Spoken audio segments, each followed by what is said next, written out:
3 of the ordering of the Shire.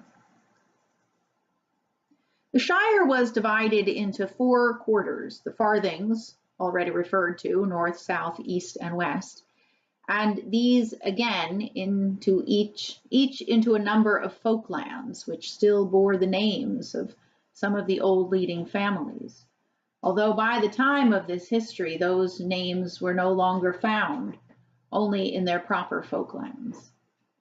Nearly all Tooks still lived in the Tookland, but that was not true of many other families, such as the Bagginses or the Boffins. Outside the farthings were the east and west marches. The Buckland and the West March added to the Shire in Shire reckoning 1452.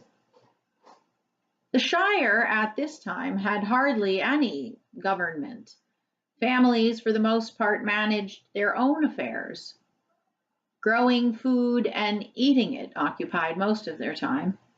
In other matters, they were, as a rule, generous and not greedy, but contented and moderate, so that estates, farms, workshops, and small trades tended to remain unchanged for generations.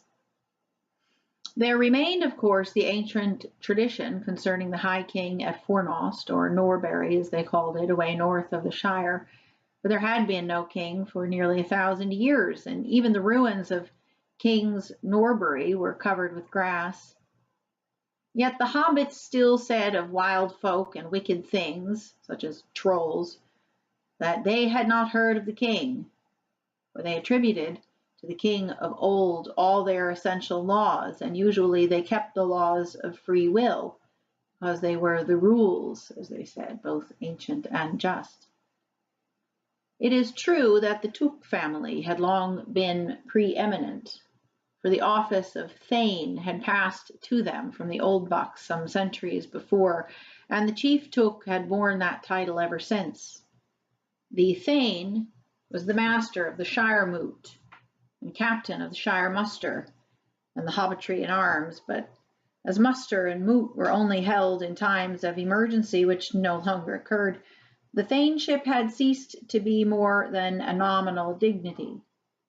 The Took family was still indeed accorded a special respect, for it remained both numerous and exceedingly wealthy, and was liable to produce in every generation strong characters of peculiar habits and even adventurous temperament. The latter qualities, however, were now rather tolerated in the rich than generally approved. The custom endured nonetheless of referring to the head of the family as the Took, and of adding his name if required, and of adding to his name if required a number, such as Isengrim II, for instance.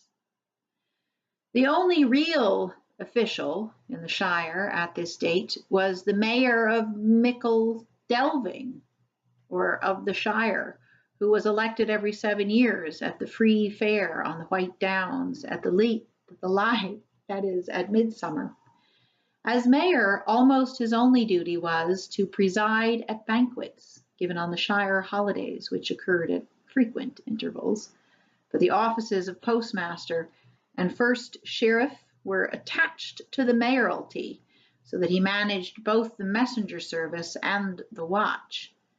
These were the only Shire services, and the messengers were the most numerous and much the busier of the two. By no means all hobbits were lettered, but those who were wrote constantly to all their friends, and a selection of their relations, who lived further off than an afternoon's walk. The sheriffs was the name that the hobbits gave to their police, or the nearest equivalent that they possessed.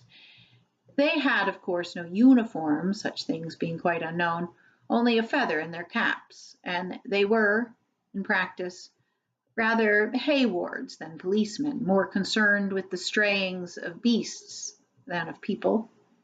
There were in all the Shire only 12 of them, 3 in each farthing, for inside work. A rather larger body, varying at need, was employed to beat the bounds and to see that outsiders of any kind, great or small, did not make themselves a nuisance. At the time when this story begins, The bounders, as they were called, had been greatly increased. There were many reports and complaints of strange persons and creatures prowling about the borders or over them. The first sign that all was not quite as it should be, and always had been, except in tales and legends of long ago. Few heeded the sign, and not even Bilbo yet had any notion of what it portended. 60 years had passed since he set out on his memorable journey, and he was old even for hobbits, who reached 100 as often as not. But much evidently still remained of the considerable wealth that he had brought back. How much or how little he revealed to no one, not even to Frodo, his favorite nephew, and he still kept secret the ring that he had found.